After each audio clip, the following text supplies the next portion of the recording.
Content warning. This episode contains discussions of a sensitive nature, including sexual practices and paraphilias. Listener discretion is advised.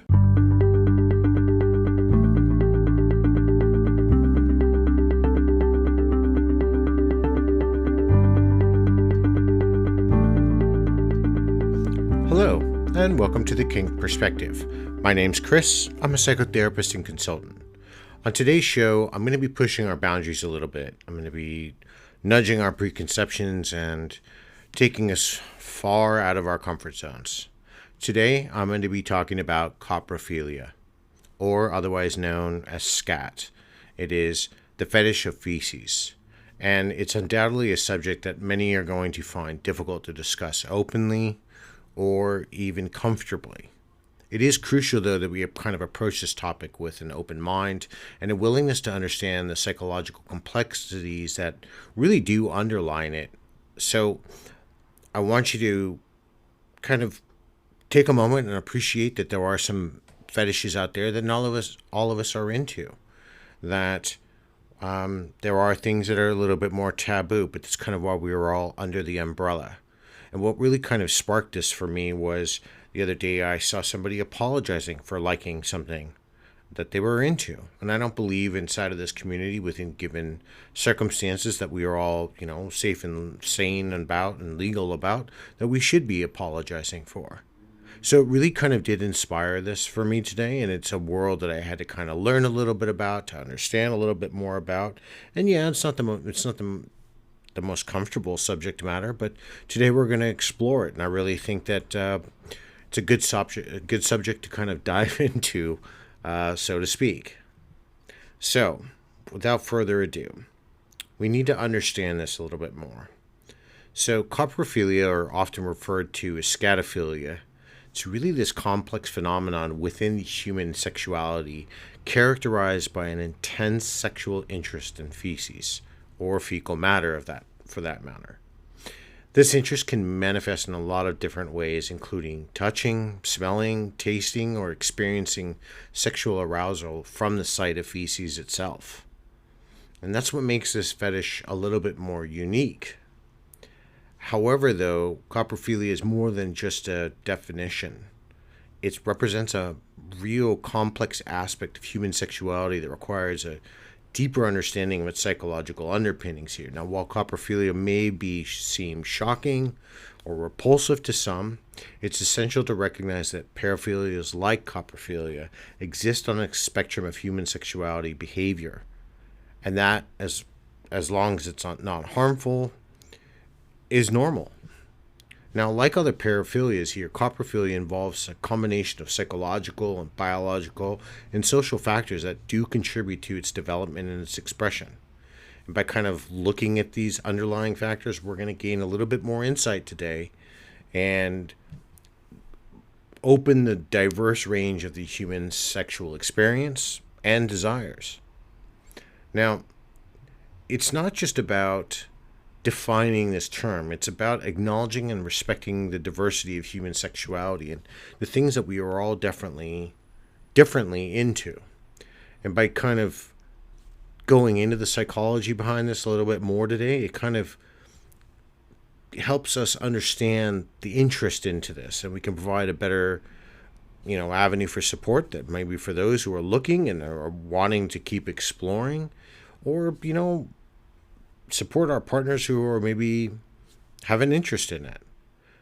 And additionally here, exploring taboo subjects like coprophilia sheds light on the intricate interplay here between biology and psychology and society in shaping our sexual behaviors and preferences. So as we kind of go on this journey together today, be a little bit of empathy, show a little bit of empathy, be a little understanding, be a little bit open.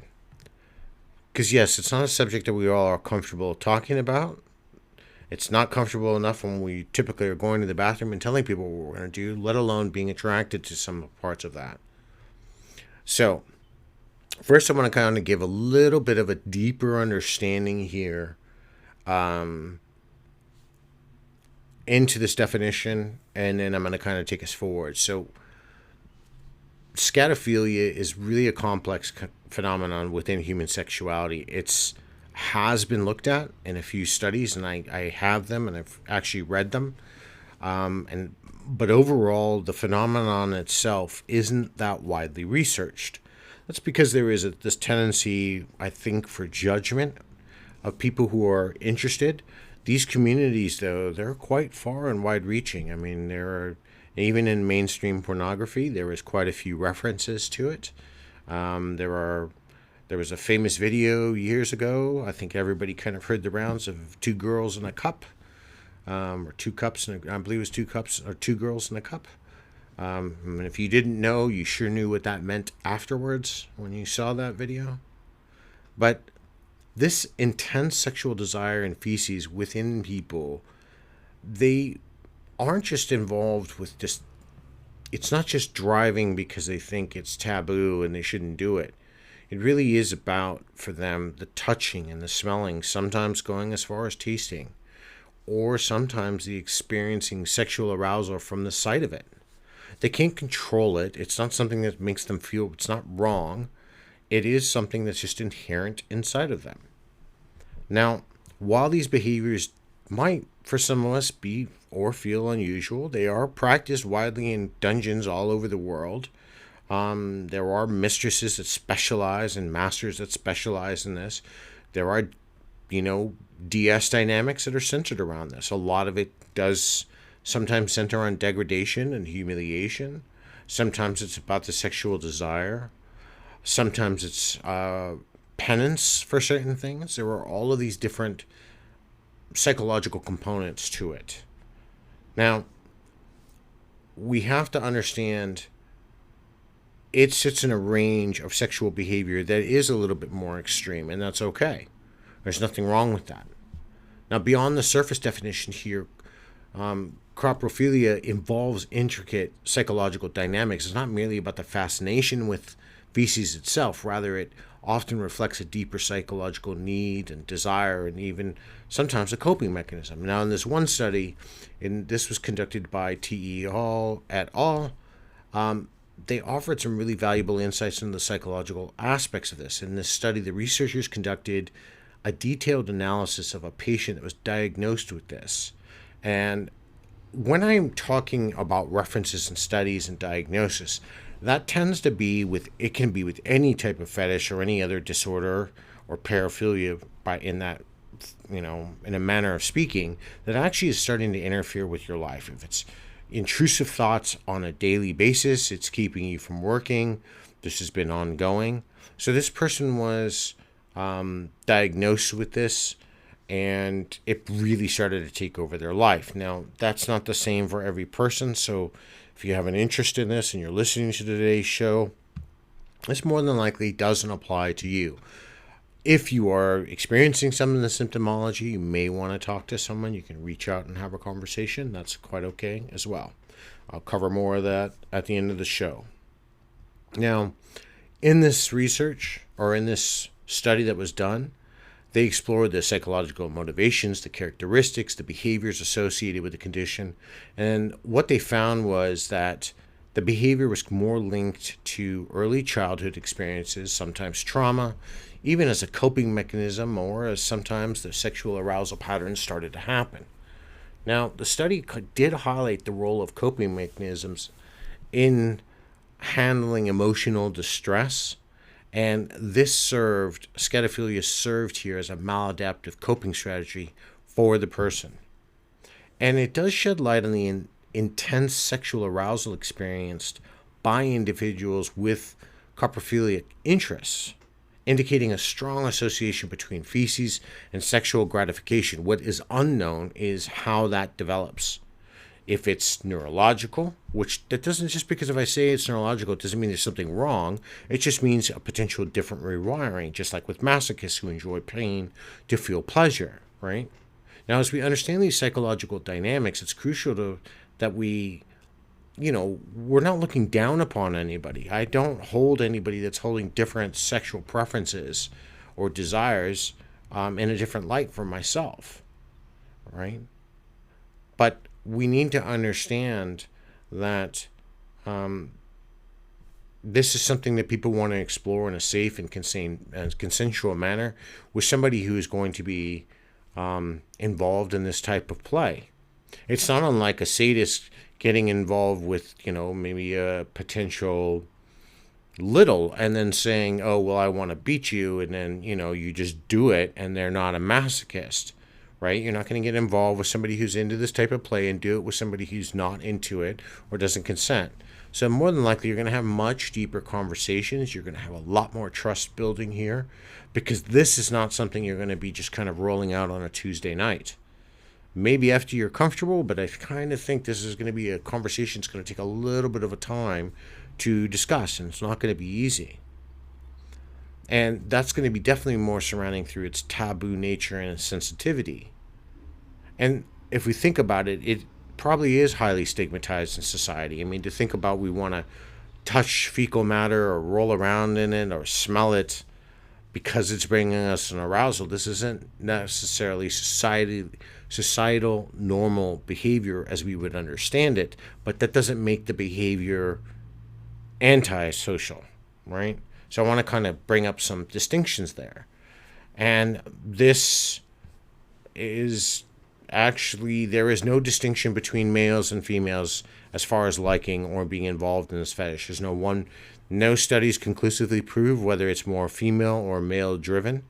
One study did highlight the difference. It was nominal. And when I say nominal, I think it was like 54-46. So, I mean, you have a pretty close darn split of, it was about between 500 and 800 people that they did a survey with who gave an honest answer.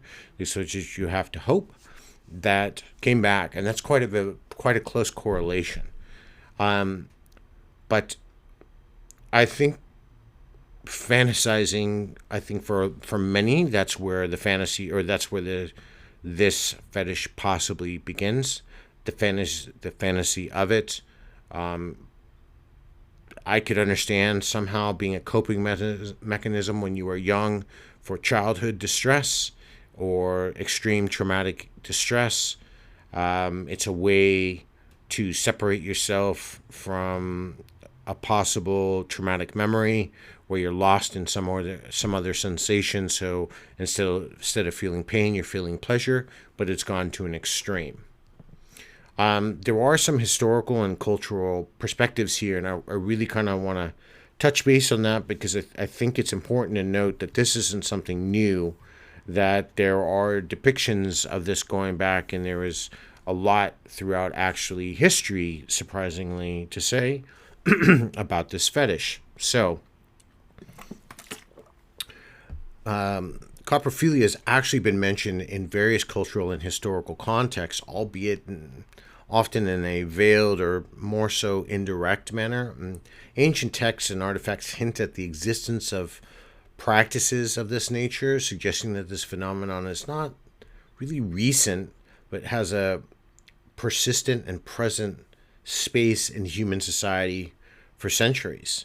Now, for example, there was one part that had mentioned in ancient Egypt mythology the god Bes was associated with fertility and protection, and some depictions actually showed him with an exaggerated genitalia engaged in copulatory acts involving feces. As graphic as that can be for you, there you go. So we have to remember that when we're looking at some of these contexts, that somewhere along the line, somebody was having these thoughts and decided to put them into hieroglyphics, if we're going back that far. Now, in Western history, coprophilia has been referenced in literature, art, poems, and albeit as a more so a form of satire or social commentary, there was, as many of you may or may not have read, the Marquis de Sade, known for, his extreme exploration of taboo sexual practices. There was quite a few references inside of there of coprophilic acts. Now, Francisco Goya depicted scenes of human folly and debauchery that sometimes included elements of fecal play. And, yeah, we have to understand that throughout human history, we used to do things that seemed to be what we would have called societal normal. Society has evolved. 500, 800, 1,000 years ago, there were orgies on Tuesdays. Whether we like it or not, animals were present. Not that we agree to that, because, eventually society evolved to say no. And other entities were present that we obviously now say no to, and it's illegal. But these things were natural back then. This type of play was natural back then. Whether it should be or shouldn't be, well, I would guess that there would be the element of cleanliness or bacterium that could be a concern, but these are all, relevance parts of play between two adults and where you're going to probably do it. Which kind of leads me to the cultural attitudes here and taboos around this. As I do understand, these cultural attitudes have shifted from different societies and time periods. But in some cultures here, feces is associated with purity rituals or spiritual practices, and while in others, they're considered unclean or taboo. And these cultural attitudes influence how this is perceived and understood within the society itself. Now, for example, in some Western cultures, coprophilia is viewed as deviant or a pathological deviant type behavior, often associated with disgust or moral condemnation. But this negative perception is then reinforced by societal taboos surrounding discussions of bodily functions and sexual practices. You have to remember there is an entire group of people out there who are into golden showers in one form or another. Now, for many of us, any type of water sports we find, or bodily fluids, is unappealing or unattractive. There are some that don't want to have ejaculate on them at all. They find it disgusting, repulsive. But then they eventually move past that, and then somebody decided maybe they had to go to the bathroom and they relieve themselves partially, and somebody found that sexually arousing, and that started that practice and that taboo, and then they moved forward through that, and then eventually they moved on to the next thing. I haven't even got to, and I'm not going to touch base too much on it today, but even Roman showers, and you're free to look that one up yourself. I will probably do that show in the future, but it's not going to be today, and I'm not going to go too much into that. But there are all sorts of practices that are throughout history that we find possibly are taboo, but there is a sexualized component to it, and through that sexualization, we create a fetish, and once we have that fetish, well, then people are going to start practicing it. But this doesn't mean that sometimes it doesn't lead people towards feelings of shame or isolation. I'm here to say whether or not this is not my kink, as long as you're practicing it in a safe manner, in a consenting manner, in an adult manner, that your kink is okay. I don't have to agree with what you're doing to think that it's your right to practice it. Right? That's what we need to understand about this. Now, as we kind of look at some other aspects of human culture, there were some indigenous tribes that actually had more relaxed attitudes towards bodily functions and actually incorporated fecal matter into their religious and cultural practices, such as rituals to call forth on either rain or the fertilization of land.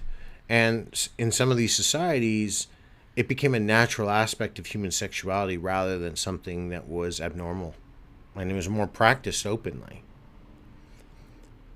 But it does have an impact on perception and on our understanding.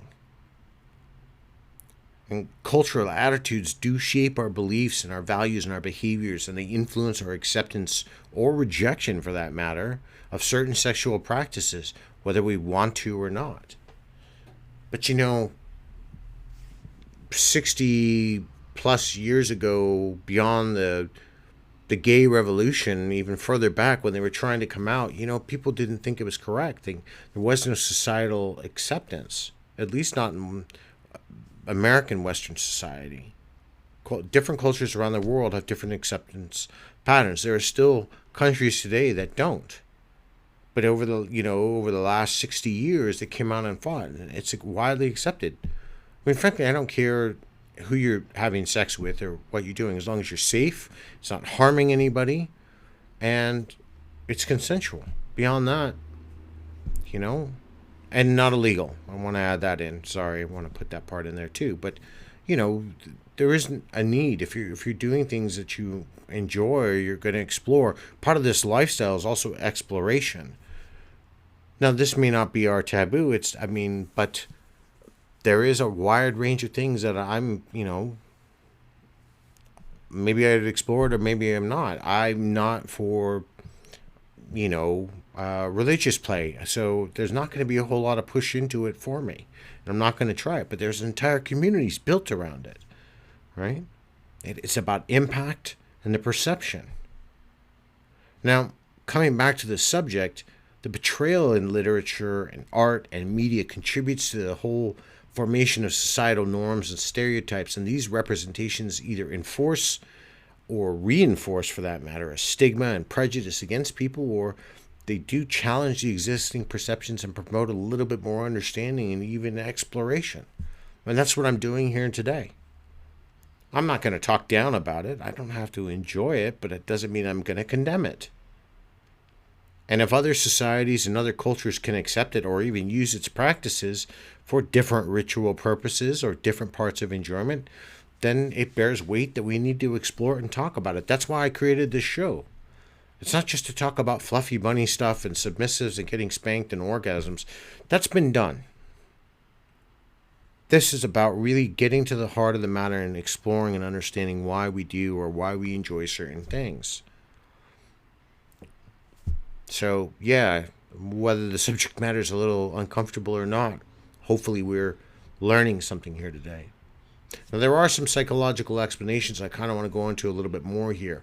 It does really involve sometimes more so the fascination with the taboo and these transgressive acts, because the taboo nature of feces itself and its associated behaviors can inherently be arousing for some people.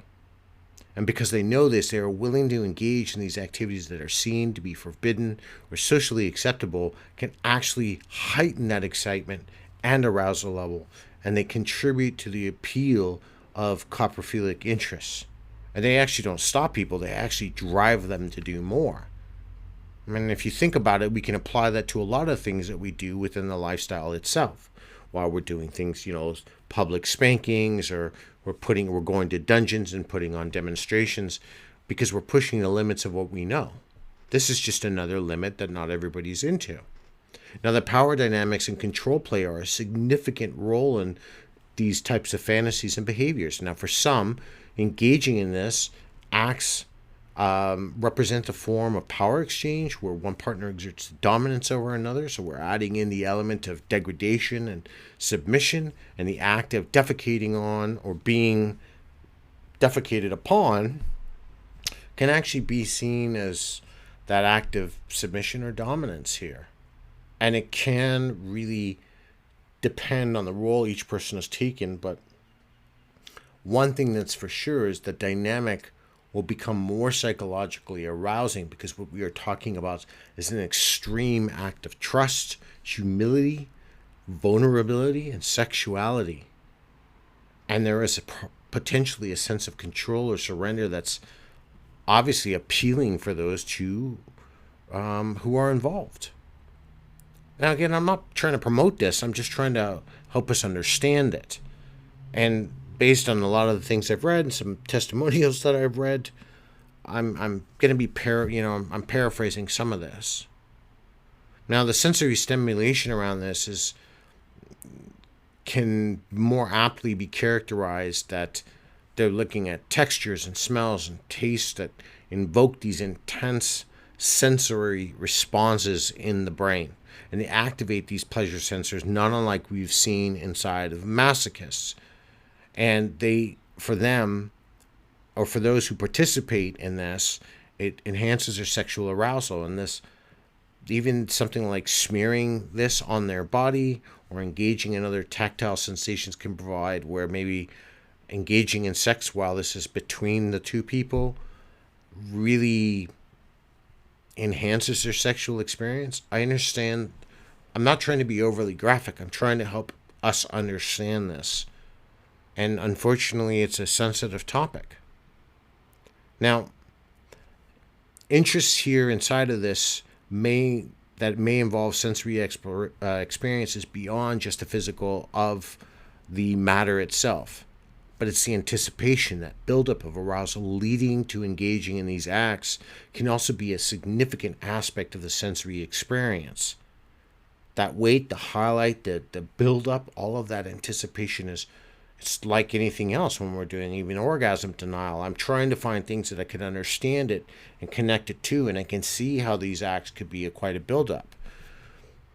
But for individuals that are filled with coprophilic interest, the sensory experience of fecal matter can be deeply intertwined with some emotional and psychological responses, and the act of engaging in this behavior probably invokes a range of emotions from excitement to arousal. Maybe they are even turned on by the feelings of shame or guilt. And these emotional responses further contribute to the complexity of the sensory experience itself, driving that experience in either dom space or subspace, and that act of submission or control over someone else. And it does have an impact on the sexual arousal and the gratification of the parties involved. And as we understand these sensory impacts or aspects of this, we have to comprehensively address the phenomenon from this psychological perspective. And because we're understanding these roles of sensory experiences in shaping our sexual preferences and behaviors, and underscores the importance of the whole sensory aspect itself and how and the driving functions behind.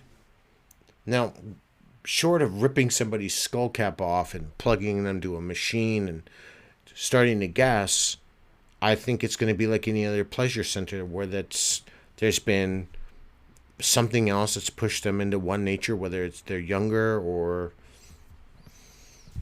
they just found the experience extremely illuminating. I mean, think about it. There are some people in this world who love the smell of gasoline, others who are repulsed by it. I like the smell of gasoline or kerosene, right? But I smell a skunk, I'm turned off. I smell fresh cut grass, I enjoy it. But for each person, everybody has a different sensory response to certain things, and that's not unlike this is. Now, we have to understand here that the associations definitely, I'm willing to guess, and from some of the research, are formed early in life. So these, more than likely, some of these fantasies or the experiences with these acts were an exposure to a certain stimulus early on. And the potentiality here becomes that they experience pleasure or arousal during toilet training and developed a positive association with feces that carried into adulthood. But because they were too young, they didn't understand, the difference, or maybe why they were being so, could be potentially even explained.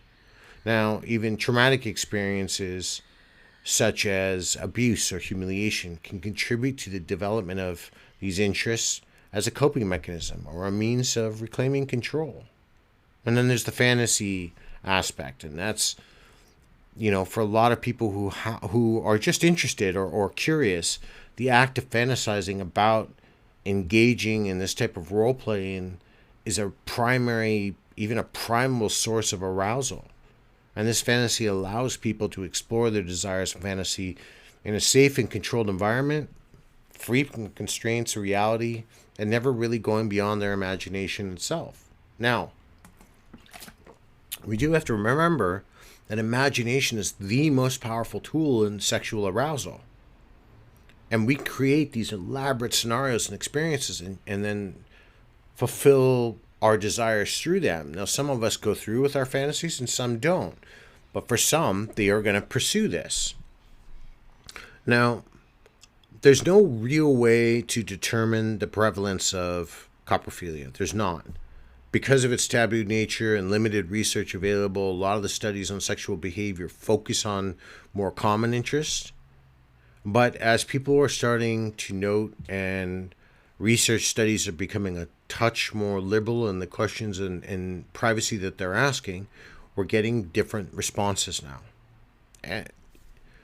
Not because we're curious of what sexual nature people are doing in the bedroom, and personally, that's no one's right to know except your own, but out of curiosity to normalize or to at least make people feel that they're less isolated, right? Because I'm sure at one time, being spanked on the ass with a rubber spoon while sipping on apple juice probably made people feel isolated, right? Probably made you feel a little bit strange.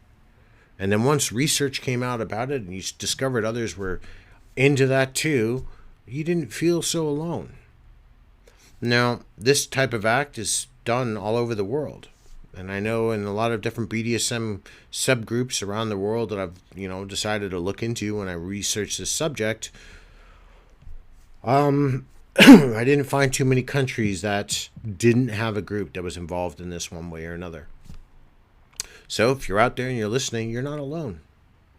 All right. I'm gonna hit a couple common misconceptions here and some stereotypes because I think that's important to say, and I would be doing a disservice to those if we didn't talk about that. And I think one common misconception here is that individuals with these interests are somehow mentally ill or dangerous. And number one, that's completely not true at all. It doesn't, there is no correlation that there is to any research that has been done that you are defective or have an illness or you're even harmful to others just because you're interested in this fetish. Now, just having an interest doesn't mean it, I'm not saying this isn't, if this is impairing your ability to work or function every day, yeah, you could have a problem and you might need to seek some help for that. But if it's just an interest and you want to do something, like every 6 months you want to do a scene involving this, that's perfectly fine. And it's perfectly, well, as far as our community goes, would be perfectly normal. The only abnormality would probably be its infrequency, not frequency. Right? Beyond that, what you do with your consenting adult partner, that's on you.